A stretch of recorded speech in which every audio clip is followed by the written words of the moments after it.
Imagine waking up on a deserted island. The sun burns your face. The ocean roars behind you. Your ship, gone. Your crew, dead. And you, the only survivor. This is not just a story. It's the story that defined human survival, faith, and resilience. Welcome to Robinson Crusoe, the tale of a man who faced nature alone, and conquered it through courage and determination. Written by Daniel Defoe in 1719, this novel became one of the first great adventure stories in English literature, and one of the first modern novels ever written.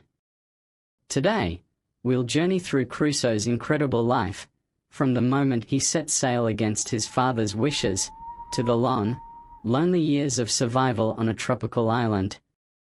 We'll uncover how this story became a mirror of human endurance, and why, even after 300 years, Robinson Crusoe still inspires us all.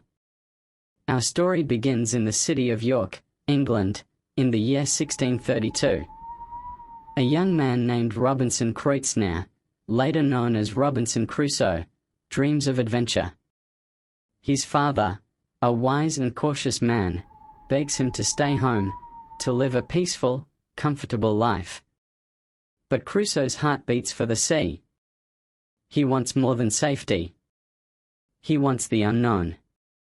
Despite his father's warning that a middle station in life is best, Crusoe runs away, boarding a ship bound for London. This single choice changes everything. At first, the sea welcomes him. The wind fills the sails, and the world seems wide and full of promise. But soon, dark clouds gather. A violent storm crashes over the ship, tossing men and cargo alike. Crusoe fears for his life. He promises God, if only he can survive, he'll never go to sea again. But when the storm ends, he forgets his promise. The lure of adventure is too strong. Crusoe joins another voyage, this time to Africa. But fate turns against him again. Pirates attack his ship. He's captured and sold into slavery in the port of Salé, Morocco. For 2 years, he lives as a servant, broken, hopeless. Until one day, he sees his chance. While his master is away, Crusoe escapes on a small boat with a boy named Zuri. They drift for days along the coast, hungry, thirsty, terrified. Finally, they are rescued by a Portuguese captain. Crusoe is free again. The captain takes him to Brazil, where Crusoe starts a new life, building a plantation. He grows rich and successful, but his heart still burns for adventure. When traders offer him a chance to sail to Africa again, this time to buy slaves for his plantation, he agrees. And so begins the voyage that will change his life forever. It is September 30th, 1659. A storm rages in the Caribbean. Crusoe's ship is torn apart by the sea. He clings to a plank, waves crash over him, until finally, he's thrown upon the shore of a small, uninhabited island. When he wakes, he's alone. The silence is deafening. Everyone else is gone. The ship lies broken far out to sea. But Crusoe refuses to die. He builds a raft from broken timbers and sails back to the wreck. Trip after trip, he brings supplies, food, tools, guns, powder, and anything that might help him survive. Then, as if mocking his struggle, a great storm comes again, and the ship sinks forever beneath the waves. Crusoe realizes the truth. This island is his world now. He is alone. At first, despair crushes him. He fears he will die of hunger or madness. But slowly, survival instincts take over. He builds a shelter, a strong fort against wild animals and storms. He plants crops from the grain he saved. He learns to hunt and fish. He makes clothes from goatskins. He keeps a journal, marking every day with a cross, a symbol of time and endurance. Each sunrise brings new challenges and new lessons. He learns patience. He learns gratitude. He learns that man, even alone, can find meaning through faith and hard work.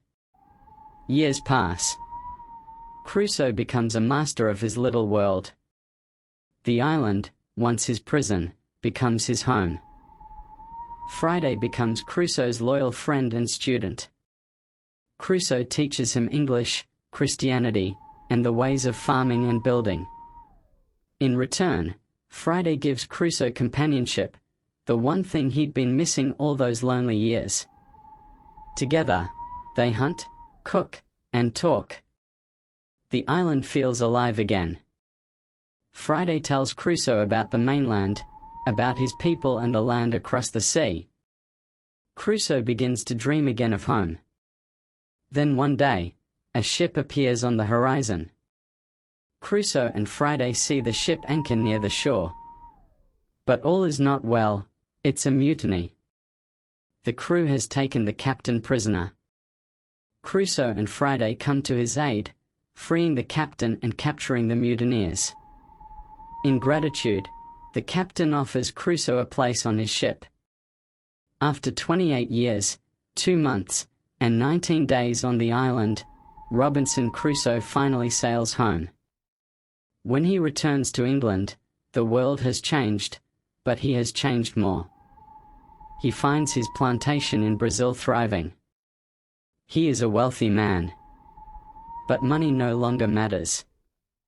He has learned that survival is not about gold or glory, it's about courage, faith, and the strength to face the unknown. Robinson Crusoe is more than an adventure, it's a story of the human spirit. It's about fear and hope, isolation and discovery. Daniel Defoe's novel inspired explorers, sailors, and dreamers for centuries. It showed that even in the darkest loneliness, the light of determination can still shine. From movies to modern survival shows, Crusoe's legacy lives on, a reminder that when everything is lost, the will to live is everything. Somewhere, on a deserted shore, a single footprint still waits in the sand. A reminder of the man who survived, and taught the world how to endure.